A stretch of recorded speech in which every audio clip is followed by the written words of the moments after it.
El reloj de la vida se había detenido, pero el cronómetro digital seguía avanzando con una crueldad metódica, sellando el destino frente a 80.000 gargantas que ya solo emitían un lamento ahogado. El aire en el estadio era una mezcla densa de sudor, ambición calcinada y la humedad pegajosa de la derrota que lo impregnaba todo. 90 minutos se desangraban sin piedad. El marcador parpadeaba la cifra brutal e inamovible. 2-0. No era solo una desventaja numérica, era la estocada final infligida por el rival que juraron nunca permitir que los humillara en su propia casa. Cada tic-tac era un martillo que descendía, clavando el ataúd de la esperanza nacional. En el banquillo, la banca americana ya festejaba con puños en alto y sonrisas burlonas, seguras de su supremacía. Para los guerreros enfundados en verde, el cansancio se había vuelto mental, la vergüenza un peso físico ineludible. El sueño patrio se disolvía en la noche húmeda, dejando solo la certeza de una claudicación monumental. En el rincón de los condenados, el joven delantero,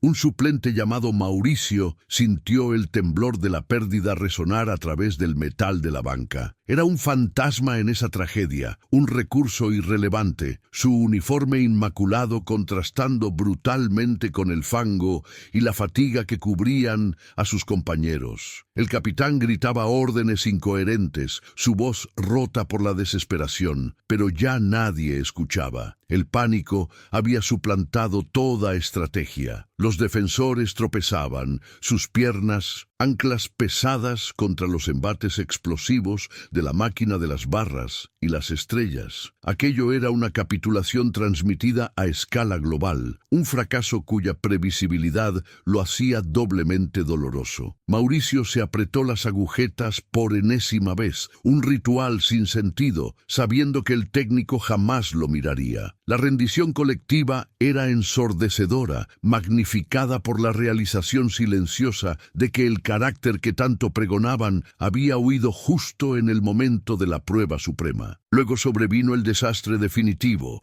el error catastrófico. Un mediocampista, en un intento desesperado por forzar un pase al hueco que era físicamente imposible, regaló el balón al contrincante a 10 metros de la zona de peligro. El rugido de la afición se desplomó peligrosamente, como el sonido de un pulmón colapsando. El delantero estadounidense recibió el esférico, ya preparando el latigazo que pondría el 3-0, garantizando que el ataúd quedara sellado por siempre. El tiempo se congeló. Mauricio observó la jugada con una claridad escalofriante, cada músculo fallido, cada ángulo defensivo desatendido. Vio al entrenador desplomarse ligeramente sobre el banquillo, aceptando el golpe mortal inevitable. La presión del aire cambió, la desesperación se solidificó en una fuerza inmutable y sofocante. Ya no era solo un partido, era la declaración final y definitiva sobre su incapacidad de superar la adversidad. En ese instante de parálisis mental, Mauricio dejó de ser un espectador. Una voz fría y terrible le susurró que, si iban a morir, al menos debían intentar ponerse de pie primero. La pelota, en un acto de pura misericordia divina, golpeó el poste y rebotó inofensivamente, concediéndoles 30 segundos de vida prestada. El entrenador, con el rostro ceniciento y los ojos llenos de una mezcla de rabia y resignación, alzó la cabeza de golpe. Vio a Mauricio, todavía sentado, todavía inmaculado, un recipiente de energía irrelevante e intacta. Fue un acto de desesperación, irracional, suicida,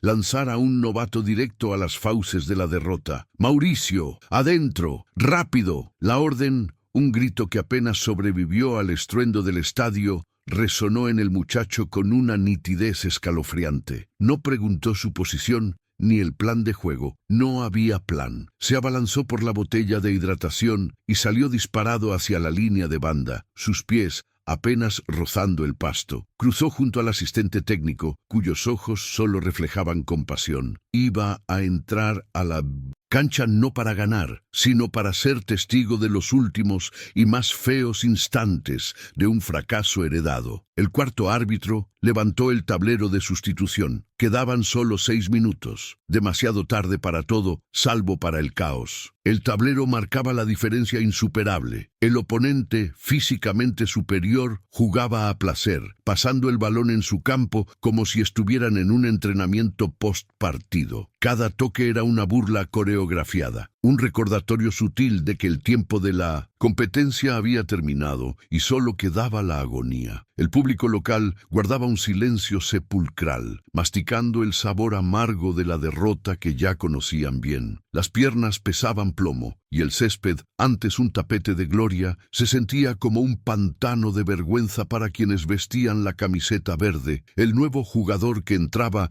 olía a alimento y desesperación, sus ojos fijos en el reloj. 6 minutos eran 360 segundos, una eternidad para evitar lo inevitable, pero menos de un parpadeo para construir una hazaña. El aire se había vuelto denso, cargado con la fatiga acumulada de 90 años de expectativas frustradas. La única esperanza real que quedaba era la de que el árbitro pitara antes de que el marcador se hiciera aún más humillante. Los comentaristas de la cadena rival ya habían desempolvado las crónicas preescritas, llenas de superlativos para los vencedores y adjetivos lapidarios para los vencidos. Las estadísticas no mentían. En encuentros donde se llegó a pinchos este minuto con una desventaja semejante, el índice de remontada era un 0 decimal, una quimera matemática que solo existía en los sueños de los fanáticos más ilusos. Los expertos en la cabina repetían sin pudor que esto no era un accidente, sino la manifestación de una brecha estructural, de una diferencia de carácter y de inversión que ningún espíritu combativo podría salvar. Era el peso de la historia, la profecía autocumplida de que cuando el destino llamaba a la puerta de la gloria, siempre encontraba un pretexto para ignorar a esta camiseta que parecía condenada al rol secundario. El fracaso, según la narrativa dominante que resonaba en todos los canales deportivos, no era un resultado momentáneo, sino una identidad ineludible. En las tribunas, el rugido de la afición visitante era un martillo percutor que golpeaba directamente la moral de los pocos leales que quedaban en pie, aquellos que se negaban a abandonar su puesto de martirio. Se escuchaban cánticos triunfalistas, tan claros y arrogantes que parecían venir desde el mismo banquillo, donde los suplentes del equipo rival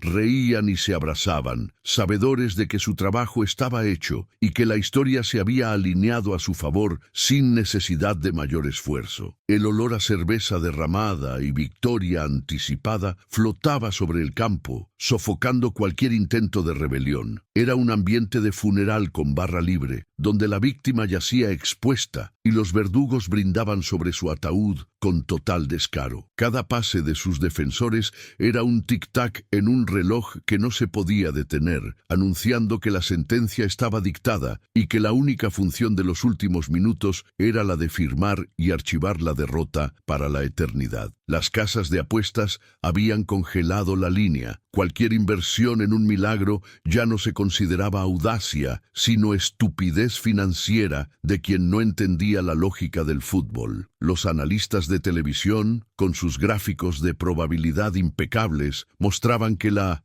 chance de revertir el marcador era inferior a la de ser alcanzado por un rayo en un estadio cubierto en un día soleado. No se trataba de falta de esfuerzo o de corazón, repetían con condescendencia, sino de la implacable lógica del deporte de élite, donde la fe no podía competir contra la preparación metódica y el músculo financiero del coloso del norte. La superioridad era manifiesta, la jerarquía incuestionable e inamovible. La derrota era el pago por no haber estado a la altura del momento, el castigo divino por creer que la garra podía suplir la planificación estratégica. Esto era el cierre de un ciclo, y el veredicto era que el perdedor, simplemente, no estaba destinado a pertenecer a esa élite. Los jugadores en la banca se taparon el rostro, incapaces de sostener la mirada de los reporteros que ya enfocaban sus lentes en la tristeza obligada y en los gestos de desolación. Pero en el centro del campo, bajo la sombra fría de los reflectores que parecían iluminar solo el ridículo, el recién ingresado sintió un fuego sordo. Era la indignación silenciosa que nace no de la impotencia, sino de la injusticia inherente del juicio ya proclamado. Sentía el peso de cada estadística, de cada pronóstico en contra, de cada titular ya impreso que lo declaraba fracasado antes de tocar el primer balón en un partido ya perdido. Todo el mundo había emitido su juicio, y la sentencia era clara. Debían aceptar su lugar en la historia como los perdedores crónicos, la eterna promesa incumplida. Pero mientras el árbitro sonaba su silbato para reanudar el juego, ese jugador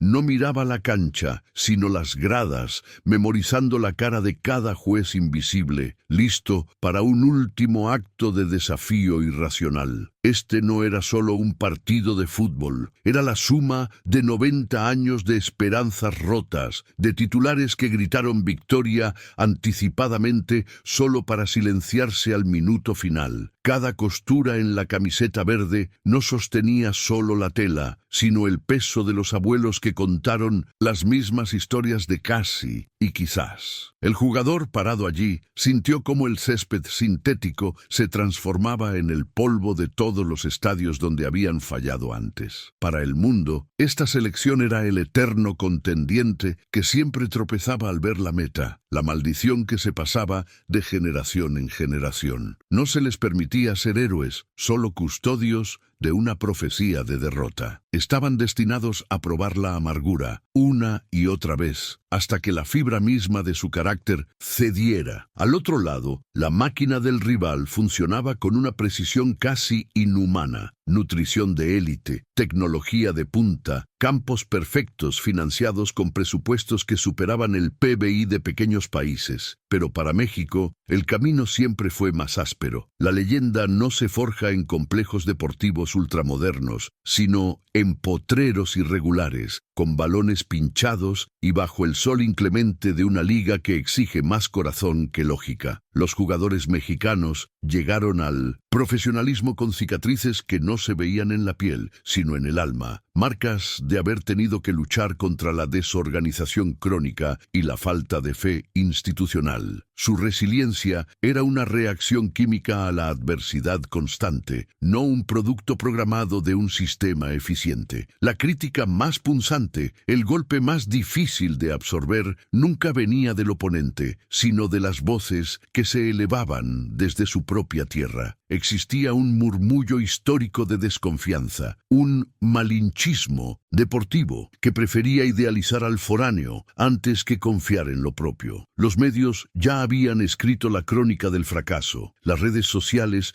ya habían emitido el veredicto de la humillación. Jugar para México significaba cargar con el escepticismo nacional, una doble presión que agotaba más que correr 90 minutos. Si caían, la caída sería celebrada por aquellos que esperaban la confirmación de la profecía de inferioridad. Ellos no solo luchaban por ganar, luchaban por silenciar la voz interna que decía, no eres suficiente, nunca lo has sido. El recuerdo se disparaba como un proyectil helado, perforando la concentración. 2002, aquella tarde en Columbus, o el 4-0 reciente, no importaba el año, el resultado era siempre el mismo. El dominio físico que se transformaba en humillación psicológica. Había una herida abierta en la memoria colectiva, un fantasma que se materializaba cada vez que el marcador se inclinaba a favor del rival del norte. El capitán recordaba la mirada de su padre aquella tarde de la derrota, una mezcla de dolor y resignación que dolía más que cualquier gol en contra. Esos partidos no se perdieron por táctica, se perdieron por la rendición mental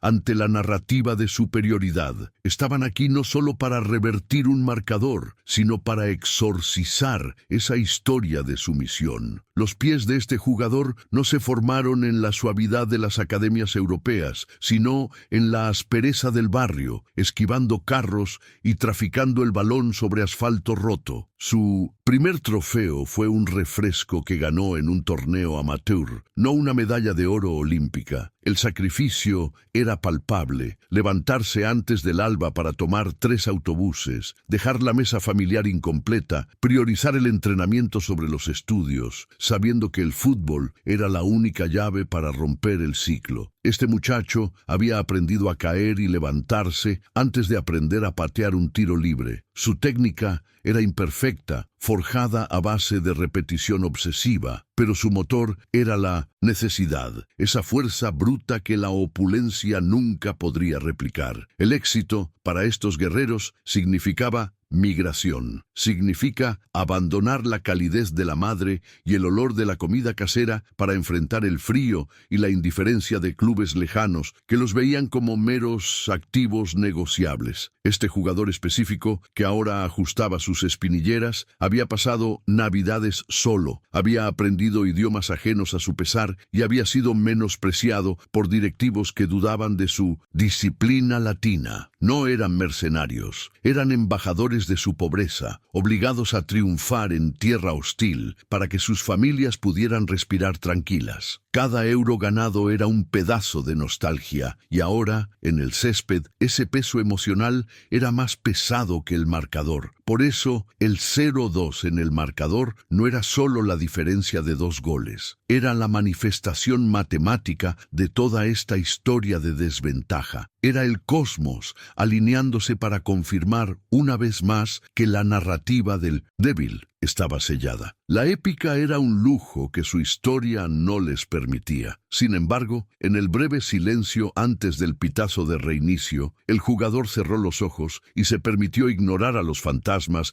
que gritaban desde las gradas. Si toda su vida había sido una lucha cuesta arriba, si cada paso había sido un acto de rebelión contra las probabilidades, ¿por qué no permitir que esta humillación inminente fuera la cima de ese desafío? El recuento de su pasado no era una excusa, sino la munición. La defensa tricolor se convirtió en una línea de hombres de papel, sostenidos solo por la voluntad y el peso de su historia. El sistema de juego norteamericano no era pasión, era un algoritmo bien financiado, un flujo constante de poder físico y ejecución perfecta. Sus laterales subían y bajaban sin mostrar un ápice de fatiga. El reloj marcaba tiempo, pero ellos parecían operar fuera de sus reglas implacables. El entrenador rival sonreía con la calma de un ajedrecista que ya ve el jaque mate, mientras que en el banquillo contrario las caras eran de piedra, forzadas a observar cómo la técnica pulida desmantelaba, pieza por pieza, el corazón indomable. Cada toque de balón era una lección de humildad, un recordatorio brutal de la inversión desigual, del abismo que separa al David,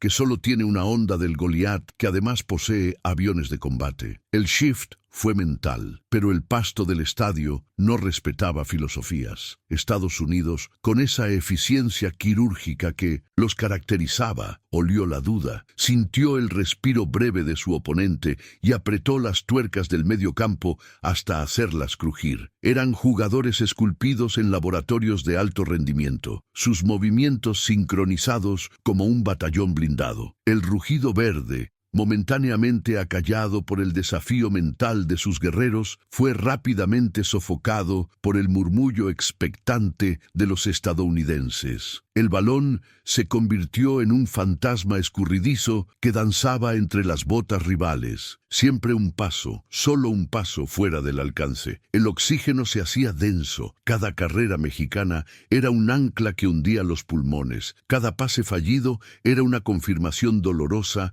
de la distancia que aún existía entre el sueño y la despiadada realidad. Los silbidos, los gritos de olé, sarcásticos que venían desde las zonas neutras del estadio, golpeaban la moral más fuerte que cualquier entrada a destiempo. El desgaste físico se tradujo en un lento pero inexorable deterioro mental. Un pase que al minuto 5 hubiera sido un simple error de coordinación, ahora era percibido como una traición, una grieta irreparable en el muro de contención. El delantero, que había soñado con el gol que paralizaría el continente, pasaba los minutos corriendo en círculos defensivos, viendo cómo el juego se desarrollaba a metros de distancia, sintiendo la humillación de la irrelevancia en el momento que más debía brillar. Su misión se había reducido a ser un obstáculo fugaz, un peón sacrificado que ni siquiera el rival consideraba una amenaza real en el tablero. El sol de la tarde se inclinaba, y con él la sombra de la derrota parecía alargarse sobre el césped. El sudor, que ya no era signo de esfuerzo, sino de sufrimiento, picaba los ojos y salaba los labios resecos. El cuerpo gritaba auxilio, pidiendo la pausa que el espíritu se negaba a conceder. Las piernas, acostumbradas a canchas polvorientas y entrenamientos austeros, se sentían de plomo frente a la frescura de los oponentes. Un cruce aéreo, un impacto de cabeza, y el gol estuvo a centímetros de suceder, obligando al portero a realizar una atajada desesperada que solo sirvió para aplazar lo inevitable. Este sufrimiento silencioso, esta lenta cocción a fuego lento, era la esencia pura del dolor narrativo, la base que se necesita para que cualquier redención futura tenga peso histórico. El defensor central, ese hombre taciturno que cargaba el peso de su pueblo en los hombros, se vio obligado a realizar una barrida imprudente. No era por falta de técnica, sino por la pura desesperación de cubrir 2 metros, que su velocidad ya no le permitía alcanzar. La tarjeta amarilla brilló como una advertencia funesta en la mano del árbitro, un castigo que no solo afectaba el partido actual, sino que condicionaba el futuro inmediato. En ese instante, su invisibilidad se hizo total, no ante el rival, sino ante la narrativa épica que todos esperaban. Era simplemente un número amonestado en la hoja de estadísticas, no el héroe forjado en la adversidad que la nación clamaba. La fatiga era un depredador paciente, que no buscaba la muerte instantánea, sino la extenuación lenta y total. Mientras los norteamericanos se daban el lujo de rotar el balón en el mediocampo sin presión, el reloj se movía con la crueldad de un inquisidor. Cada minuto era una eternidad de exposición y vulnerabilidad. El cuerpo técnico mexicano gritaba indicaciones que se perdían en el eco del estadio, frases de aliento vacías que no podían inyectar el oxígeno que los pulmones ya no podían procesar. Las cámaras de televisión, enfocadas en la frialdad técnica de los vencedores inminentes, apenas dedicaban un segundo a capturar la mueca de dolor de los exhaustos defensores. Esa falta de atención, esa indiferencia mediática ante su lucha agónica, era otra forma de humillación que se sumaba al marcador virtual del sufrimiento. El centrocampista norteamericano, la máquina de pases, se permitió una frivolidad innecesaria, un taconazo, para habilitar a su extremo un gesto que rezumaba confianza extrema y un desprecio sutil por el esfuerzo contrario. Aquel desplante, más que el peligro de gol, encendió una chispa helada en el alma del equipo mexicano. Era la arrogancia que va más allá de la superioridad. Era la burla al esfuerzo. Si hasta ese momento la lucha había sido por honor y supervivencia, ahora se añadía el ingrediente explosivo de la ofensa personal y patriótica. Una promesa silenciosa se forjó en el sudor amargo, que ese desprecio sería pagado, aunque el pago viniera del fondo de la reserva de fuerza que creían ya agotada. El entramado defensivo se deshizo en el minuto 35, no por un ataque brillante, sino por una serie de microerrores concatenados. Una falta de comunicación, un despeje que no encontró destino, y de pronto la brecha se abrió, vasta y aterradora. El disparo que siguió fue potente y centrado, un balón que se incrustó en la red con un sonido seco, definitivo. El 1-0 no fue un accidente fue la consecuencia lógica del asedio, la materialización del dominio absoluto. El silencio en la tribuna verde fue más ensordecedor que cualquier grito, un vacío que se llenó con el estallido triunfal de los colores rivales. Era la primera herida profunda, el recordatorio de que la muralla había caído y ahora la remontada parecía una fantasía descabellada. La mente del capitán viajó por un instante fugaz. Recordó la promesa hecha a su abuela, el sacrificio de su familia al venderlo, todo para comprarle unos botines que ya estaban desgarrados. Cada gota de sudor en ese campo no era solo por el partido, sino por la justificación de esa deuda histórica. Ver el marcador ahora, saber que ese 1-0 amenazaba con convertir todo ese sacrificio en una anécdota triste, cimentaba el dolor. El fracaso inminente no solo era deportivo, era social, familiar y profundamente personal. Este abismo de desesperanza era el precio que debían pagar por el derecho a soñar contra Goliat,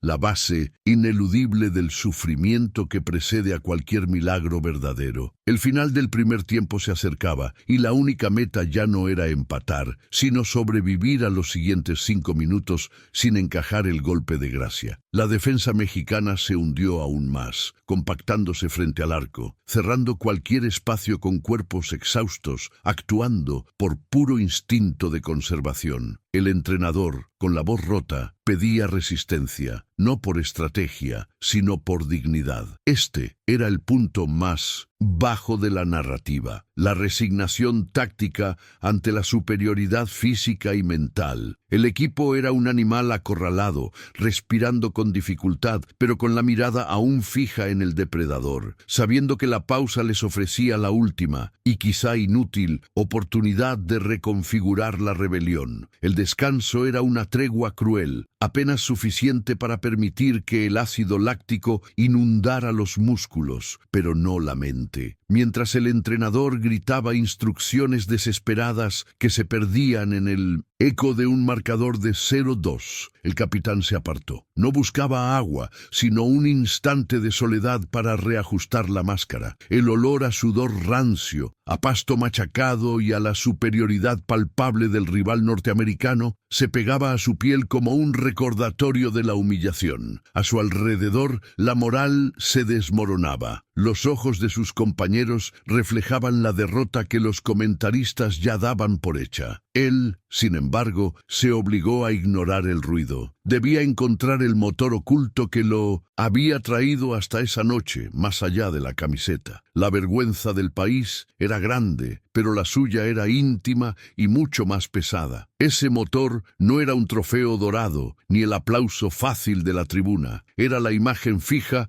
de una promesa rota, el recuerdo de un quirófano iluminado y la factura que amenazaba con devorar todo lo que su familia había construido. El fútbol, para él, nunca había sido un juego de millones o de fama efímera. Era el único billete de escape de una realidad que lo estrangulaba desde los suburbios. Cada carrera, cada golpe, no representaba un punto en la tabla, sino la estabilidad precaria de una casa que dependía de sus piernas. Si caían hoy, si la bandera se plegaba ante el gigante del norte, no perdía 3 puntos. Perdía la única oportunidad de salvar a los suyos de la miseria silenciosa y la enfermedad crónica. Era una carga insostenible, pero era suya. La derrota significaba regresar a la oscuridad, a la incertidumbre del mañana sin un seguro médico que pudiera responder. Los flashes de las cámaras, el rugido del estadio Azteca, todo se disolvía ante la visión clara de su madre en la cama del hospital, con la esperanza depositada únicamente en su próxima jugada, en el próximo cheque. Esto transformaba la competencia en una cuestión de vida o muerte literal. Su esfuerzo físico, el desgarro en el muslo que intentaba disimular, no era por el honor deportivo, sino por la supervivencia. Estados Unidos podía ganar el partido, llevarse la copa, pero no podía llevarse el futuro de su familia. Por eso, en ese breve receso, la meta no era empatar, la meta era respirar lo suficiente para no colapsar bajo el peso de esa responsabilidad vital. El miedo era su combustible más puro. El silbatazo que marcó el inicio del segundo tiempo no sonó a advertencia, sino a sentencia final. Estados Unidos salió del vestuario con una confianza hiriente, dominando el medio campo con una cadencia física que parecía diseñada para humillar. Cada pase era un recordatorio de su superioridad atlética, cada carrera un metro de territorio que México no podía recuperar. El capitán sintió el miedo colectivo regresar al campo, una niebla fría que paralizaba a sus compañeros. La estrategia de los americanos era simple: mantener la posesión y esperar a que el cansancio mental y físico hiciera el resto. Los primeros 5 minutos fueron una agonía, un espejo de la primera mitad, donde la pelota naranja parecía un fantasma inalcanzable. Pero la desesperación íntima del líder era ya más poderosa que el plan táctico del rival. En el minuto 53, la máscara de contención se rompió. El capitán vio a un joven defensa estadounidense intentando un pase largo, indolente, y en ese instante el recuerdo de su deuda médica se proyectó sobre el balón. Dejó de correr con las piernas y empezó a moverse con la necesidad. El dolor en el muslo, que antes lo frenaba, ahora era un grito sordo que lo impulsaba hacia adelante. Ejecutó una zancada brutal, más cerca de la furia que de la técnica, arrollando al mediocampista rival. No fue una falta grave, fue una declaración de guerra personal. Se levantó de inmediato, sin esperar al árbitro, y gritó a sus compañeros con una voz ronca que no admitía debate. Había que morder, había que manchar la cancha. Ya no jugaban por la estadística, jugaban por el derecho a existir. El impacto físico sacudió al estadio y, más importante, sacudió a su propio equipo. El capitán había transformado su desesperación en un ancla. 2 minutos después, Estados Unidos montó un contragolpe rápido por la banda izquierda, con el delantero más peligroso corriendo libre hacia el área. La multitud contuvo la respiración, anticipando el 0-3 que mataría cualquier esperanza. Pero el capitán no estaba allí para ver la jugada, estaba allí para terminarla. Se deslizó sobre el césped mojado con una temeridad suicida, no para robar el balón, sino para interponerse físicamente. El choque fue terrible, una colisión de voluntades donde él salió con el aire cortado y la pelota fuera. Era el lenguaje de la calle, traducido al campo. No había sido una defensa brillante, había sido un acto de supervivencia pura, un testamento brutal de lo que estaba en juego en casa. Esa colisión no solo detuvo el ataque, encendió un fuego. Sus compañeros vieron la sangre en los ojos de su líder, comprendieron que lo que movía al capitán no era la simple ambición, sino la urgencia. La necesidad vital del individuo se había inyectado en la moral colectiva. El animal acorralado se irguió lentamente, dejando de lamer sus heridas para observar al depredador con una renovada hostilidad. Los americanos, acostumbrados a un rival que se rendía después del segundo gol, sintieron por primera vez una resistencia que no era táctica, sino visceral. México tenía poco que perder y un futuro entero que ganar. El capitán se puso de pie, escupió sangre y levantó la mano, indicando a la defensa que se adelantaran. El momento para el milagro no había pasado. Apenas comenzaba a gestarse en el barro de la desesperación. La orden del capitán, un movimiento imperceptible para el ojo que solo veía la masacre, fue el interruptor que activó el plan de contención de crisis. No era un grito de guerra, sino un cálculo frío y preciso que solo sus compañeros de saga podían entender. La defensa debía jugar peligrosamente adelantada, justo sobre la línea central. Este suicidio táctico tenía un propósito físico brutal: forzar la trampa del fuera de juego y colapsar los espacios en el mediocampo, obligando a los fatigados delanteros estadounidenses a correr 10 metros más por cada posesión. El cuerpo técnico no se había preparado para ganar con elegancia, sino para sobrevivir al colapso total. Y ahora, en el minuto más oscuro, la fe ciega en el sacrificio físico del entrenamiento invisible comenzaba a pagar sus dividendos. Era el momento de exponer al gigante fatigado, de ahogarlo en la presión que nunca esperó. Lo que la televisión no mostraba eran las madrugadas brutales en Toluca, a 3000 metros de altura, donde el aire delgado no permitía el oxígeno de la excusa. Recordaron el sabor metálico del vómito, las sesiones de 5 contra 2 que se extendían por 70 minutos sin descanso, diseñadas para replicar la asfixia física y mental del minuto 85 con el marcador en contra. Este equipo no fue moldeado en spas europeos, fue forjado en el horno del sacrificio patrio, en canchas que olían a tierra mojada y esfuerzo sobrehumano. Cada gota de sudor derramada en silencio no fue un entrenamiento, fue un pacto con la resistencia. Ahora, mientras los titanes del norte empezaban a respirar por la boca, buscando el aire que su acondicionamiento atlético pero superficial no les podía dar, México destapaba su reserva de combustible de alta pureza, la memoria muscular del sufrimiento elegido. El cuerpo estadounidense, acostumbrado a la comodidad de la victoria temprana y la velocidad explosiva, no supo cómo gestionar el nuevo ritmo. La arrogancia de haber contado el triunfo antes de tiempo se convirtió en su veneno físico. Mientras los defensores mexicanos seguían trotando con disciplina de relojero, los mediocampistas del rival se doblaban sobre sus rodillas. La fatiga del cambio de ritmo era una losa pesada. Era el colapso del plan A y la ausencia de un plan B físico. La presión coordinada de los aztecas, ahora liderada por el capitán en la retaguardia, les robaba medio segundo de reacción en 1909. En cada pase y, en el fútbol de élite, medio segundo es la diferencia entre el control y el pánico. La virada no sería de genialidad individual, sino de disciplina física colectiva, la venganza silenciosa de los que corrieron más kilómetros en la oscuridad.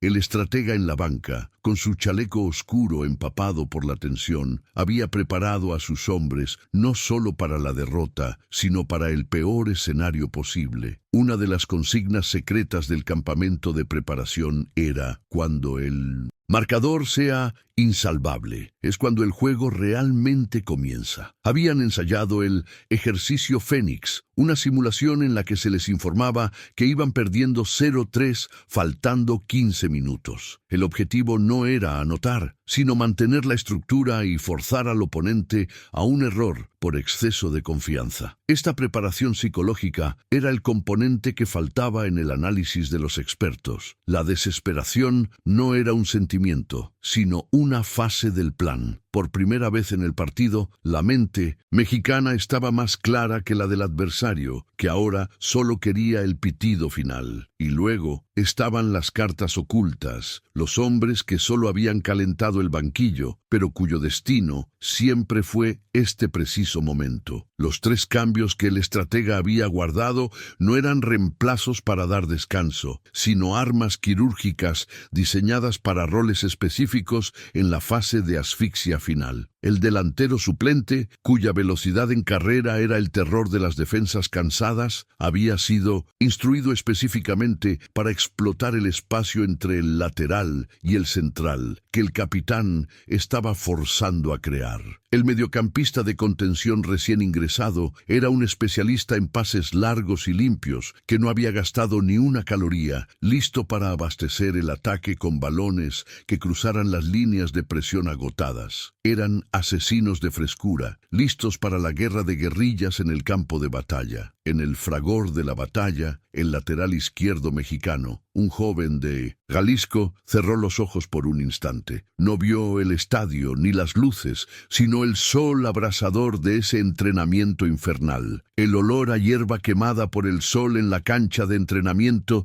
el resonar de la voz del preparador físico prometiendo que este dolor tendría un propósito. El esfuerzo de ahora no era nuevo, solo una repetición del sufrimiento ya superado. Este anclaje sensorial y emocional fue el motor. La cabeza ya no dudaba, El cuerpo solo obedecía la memoria celular del trabajo bien hecho. La fe en el triunfo no era una esperanza vaga, sino la certeza matemática de que su resistencia era superior a la del rival, y solo necesitaban una pequeña grieta para demoler el muro de la ventaja. La grieta se abrió en el minuto 78, exactamente como lo había predicho el analista de video. El central derecho estadounidense, exhausto por la presión constante de la defensa adelantada, intentó un pase de 30 metros que buscaba despejar el peligro, pero la pierna no obedeció. La precisión falló por un solo grado y el balón cayó exactamente en los pies del recién ingresado. Este no dudó. Un toque hacia adelante y el lateral mexicano, activado por la memoria del dolor y la velocidad intacta, explotó el espacio vacío que la defensa norteamericana había dejado. La pelota viajaba ahora con destino. La desesperación se había transformado en un vector de ataque y el rugido de la afición ya no era de súplica, sino el anuncio inminente de la justicia épica. El balón, impulsado por una fe ciega y el aliento de 100 millones de mexicanos, encontró el pie de su destinatario final. El atacante no necesitó mirar. La geometría del campo y el clamor del estadio le dictaron la posición perfecta. En ese instante fugaz, el tiempo se detuvo para él. No había cansancio, no había marcador adverso, solo la obligación histórica de ser el martillo. La defensa, un muro de camisetas blancas, se comprimió desesperada, pero era tarde. El arquero estadounidense,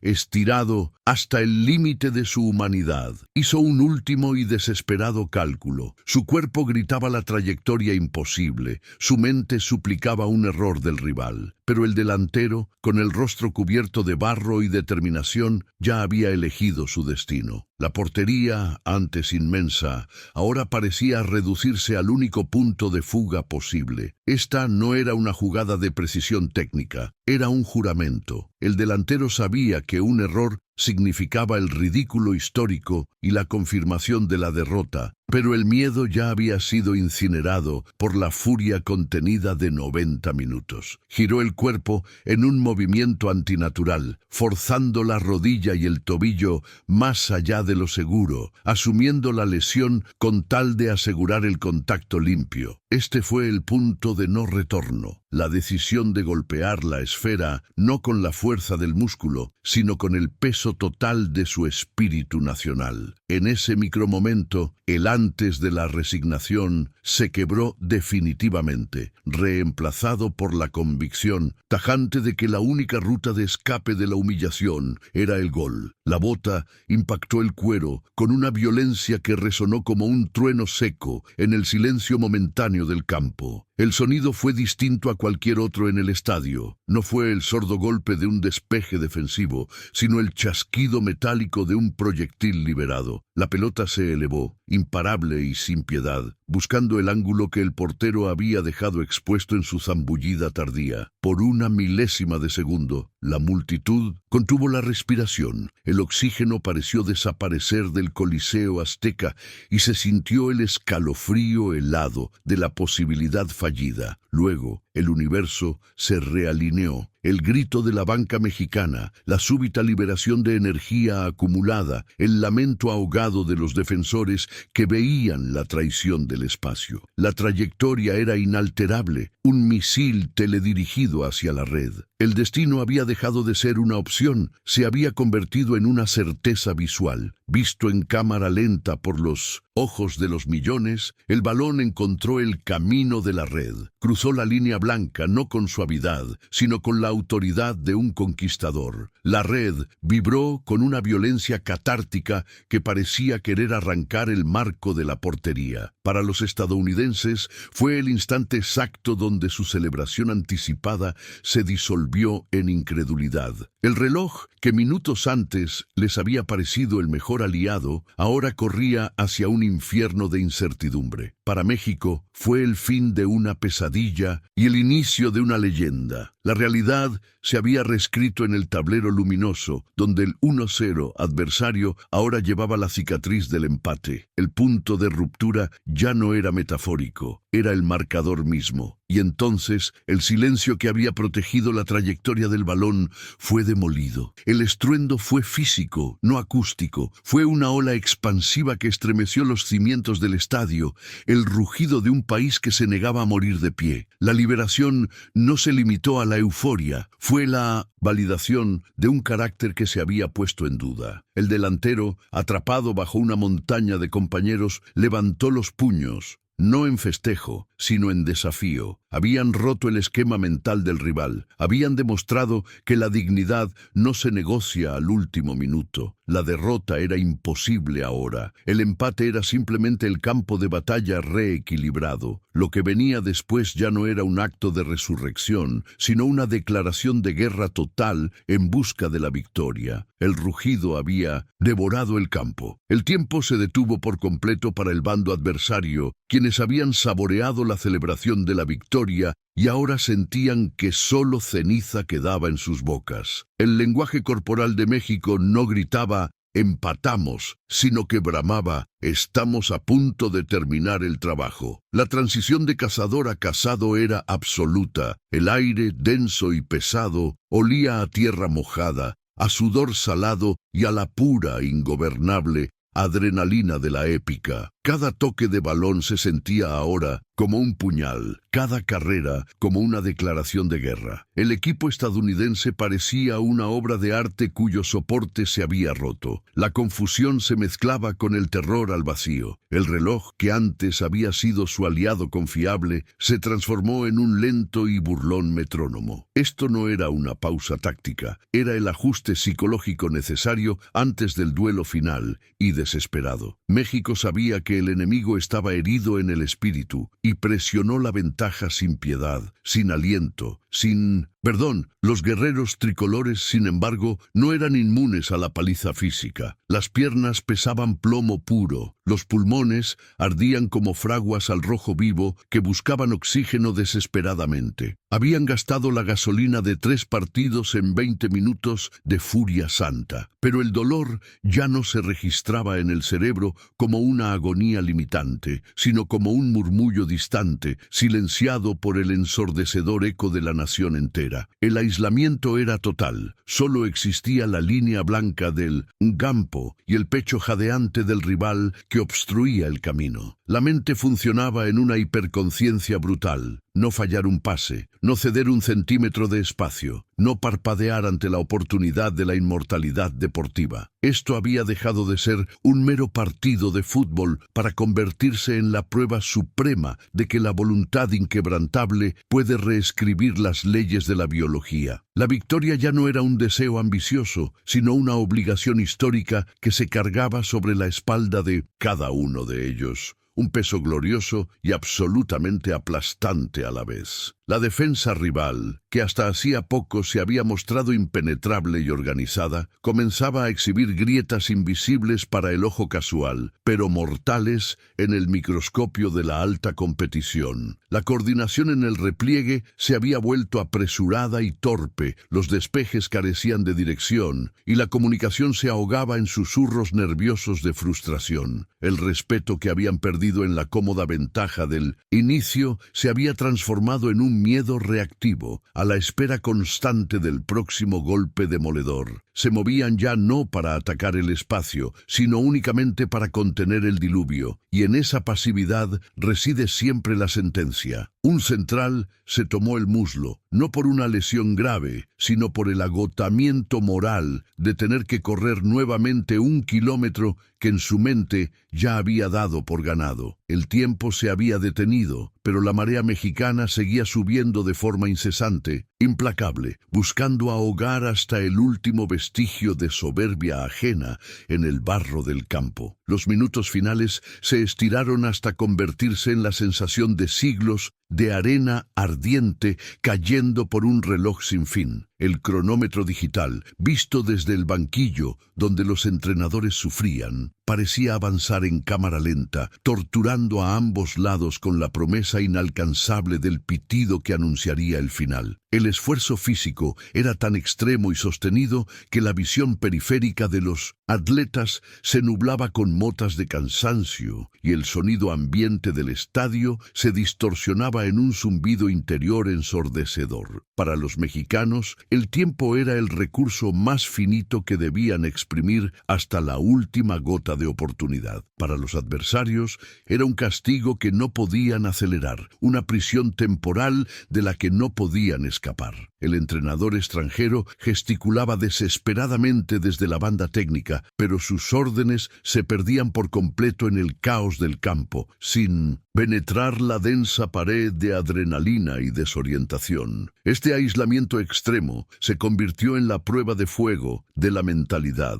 donde solo los líderes silenciosos y exhaustos podían mantener la estructura mínima. La incredulidad se había desvanecido por completo de los rostros y el ambiente, reemplazada por una tensión visceral que electrizaba cada asiento del estadio y cada hogar a kilómetros de distancia. Ya nadie se preguntaba cómo había ocurrido el empate, sino cuándo llegaría el golpe de gracia final que definiría la historia. La atmósfera se había cargado tanto de electricidad que un simple toque impreciso del balón podía detonar la explosión emocional que todos esperaban. La posesión mexicana era ahora una maniobra de asedio militar, paciente y metódica, pero siempre amenazante. Cada pase era un hilo meticuloso que tejía una red alrededor de los defensores, obligándolos a cometer el error que la épica misma demandaba para ser consumada. El portero extranjero, que había sido espectador ocioso durante gran parte del segundo tiempo, ahora se erigía como la última y solitaria barricada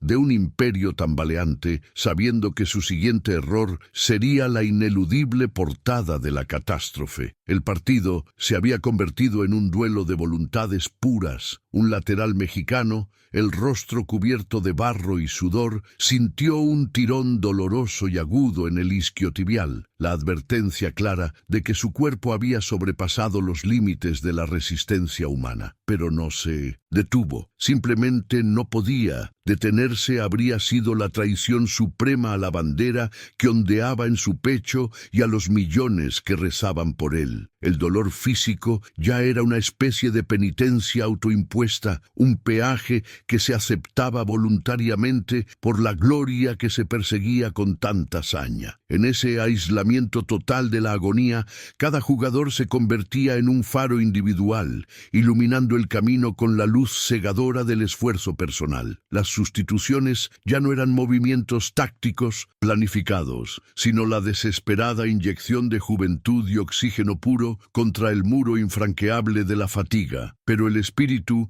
era idéntico en cada ingreso: mantener la presión, ahogar al oponente, no dar tregua hasta que el destino se doblegara ante su furia iracunda. Del lado estadounidense, la estrategia había colapsado, reducida a patadas largas e imprecisas que regresaban con la velocidad letal de un boomerang. Ya no había orgullo ni intención constructiva en su juego, solo existía la necesidad urgente de escuchar el silbato liberador. Los gestos de frustración eran evidentes. Manos alzadas hacia el árbitro buscando una falta inexistente, reclamos histéricos a los compañeros por errores que en otro momento hubieran ignorado. La cohesión defensiva que los había definido en la primera mitad se había disuelto bajo el calor incandescente de la remontada mexicana. El líder del mediocampo, habitualmente un muro de calma inalterable, se desplomó un instante, llevando las manos a la cabeza. Una imagen devastadora de rendición momentánea que valía más que cualquier marcador final. Habían entrado al campo esperando una coronación y ahora se encontraban luchando por la supervivencia mínima, completamente desarmados por la resiliencia que, arrogantemente, subestimaron. En ese momento cumbre, la grada dejó de ser un simple conjunto de aficionados y se transformó en la caja torácica palpitante de la selección. Cada grito, cada tamborazo rítmico, cada cántico unificado pulsaba directamente en el pecho de los jugadores exhaustos, infundiéndoles una energía que se sentía sobrenatural. El dolor, que debería haberlos postrado sobre la grama, se transformó en una vibración gloriosa, en el eco vivo de un pueblo que se levantaba junto a ellos. Sentían el peso de la historia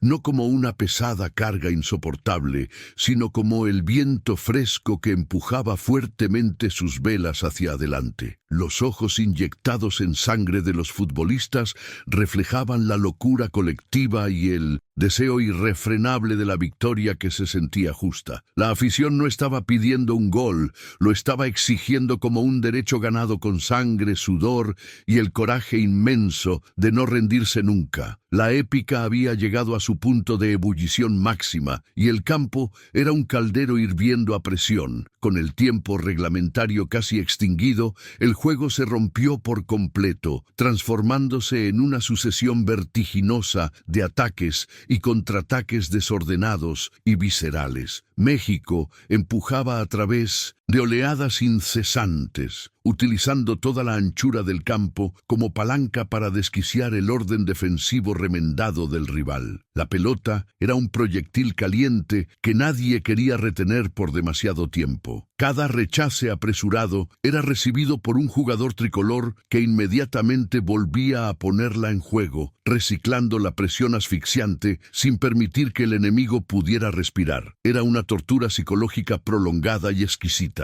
Los delanteros mexicanos, aunque casi desmayados por la exigencia, encontraban un último reservorio de velocidad, sabiendo que el siguiente toque, el siguiente centro cruzado o el siguiente error defensivo definiría si esta gesta heroica culminaba en un empate moral o en la victoria absoluta. La respiración de la nación se contuvo en una exhalación larga y tensa. El riesgo se volvió palpable, pues al volcarse completamente al ataque, dejaban espacios que en los primeros minutos eran impensables. Pero el cálculo era simple y audaz. El miedo a no intentarlo era infinitamente mayor que el miedo al contragolpe fatal. Un solo error defensivo podía deshacer la resurrección, pero la inercia del triunfo era demasiado fuerte para detenerla en seco. Los defensores mexicanos, actuando con la audacia de los desesperados, interceptaban pases con barridas al límite, sabiendo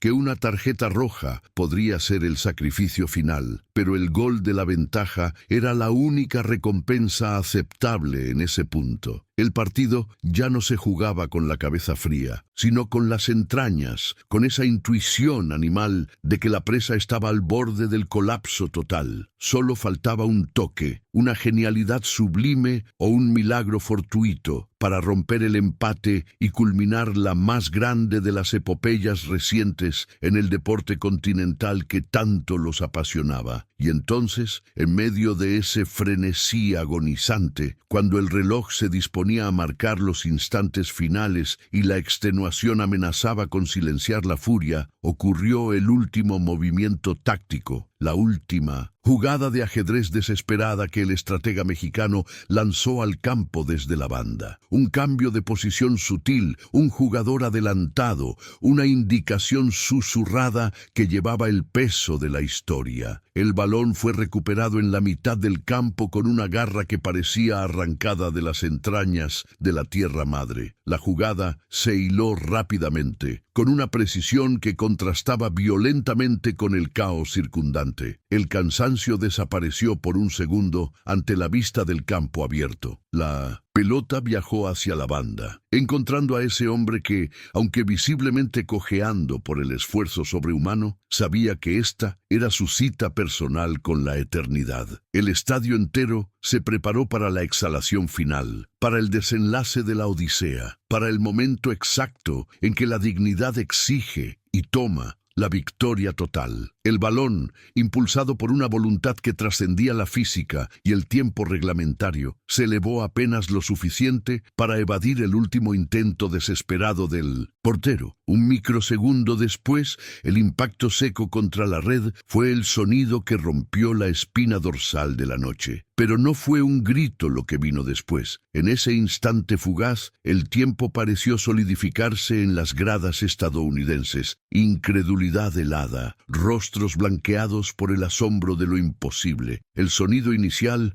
no fue el júbilo, sino un rugido ahogado de 100.000 pulmones que no podían creer la realidad que se les presentaba. Era el sabor metálico de la derrota cuando ya se habían tragado la copa. La pizarra, inmisericordia y brillante, confirmaba lo que sus ojos se negaban a procesar. Había terminado, y no como la crónica estaba escrita, y entonces el silencio se rompió. No fue una celebración, fue una explosión sísmica, una descarga acumulada de frustraciones históricas y la reivindicación de un orgullo que se negaba a ser subestimado. Las voces, los tambores, las cornetas, todos se fusionaron en un solo y ensordecedor grito que vibró desde el césped hasta el último rincón del continente. Los jugadores agotados y magullados no cayeron, se levantaron, señalando al cielo, a sus familias, a la bandera que ahora ondeaba con una dignidad recién conquistada. En ese punto exacto, la narrativa preconcebida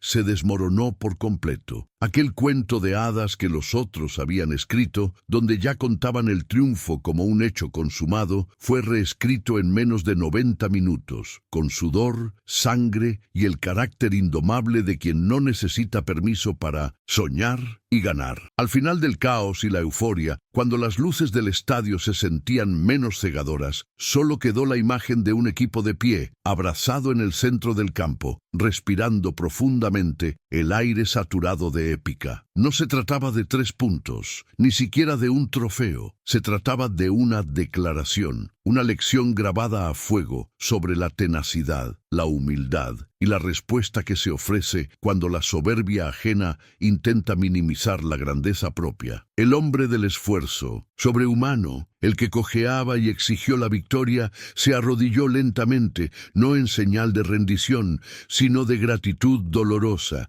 sintiendo cada músculo roto, cada sacrificio justificado. La historia había tomado nota, y el resto del mundo, testigo mudo, entendió que el carácter, esa cualidad intangible, siempre es el juez final de todo destino. Y en ese silencio que sucede al rugido final, cuando el eco de la celebración se disipa y solo queda el olor a sudor, linimento y pasto mojado, la verdad se reveló. No era el marcador lo que importaba al final del día, sino el peso específico de lo que se había rescatado, la dignidad, la terquedad del espíritu. Las luces del estadio se fueron apagando lentamente, dejando el campo en una penumbra azulada, casi como un altar silencioso después de un rito sagrado. Cada hombre que vestía esa camiseta, cada aficionado en la grada y en casa, sabía que habían vivido algo más grande que un partido. Era una cicatriz que sanaba, una promesa cumplida a los ancestros y a la historia. El fútbol era solo el pretexto. La lección era la resiliencia de una nación que nunca se rinde, incluso cuando el triunfo ya ha sido contado y archivado por el rival. El carácter, en su máxima expresión, había dictado el veredicto final, y ese veredicto resonaría en el alma por generaciones.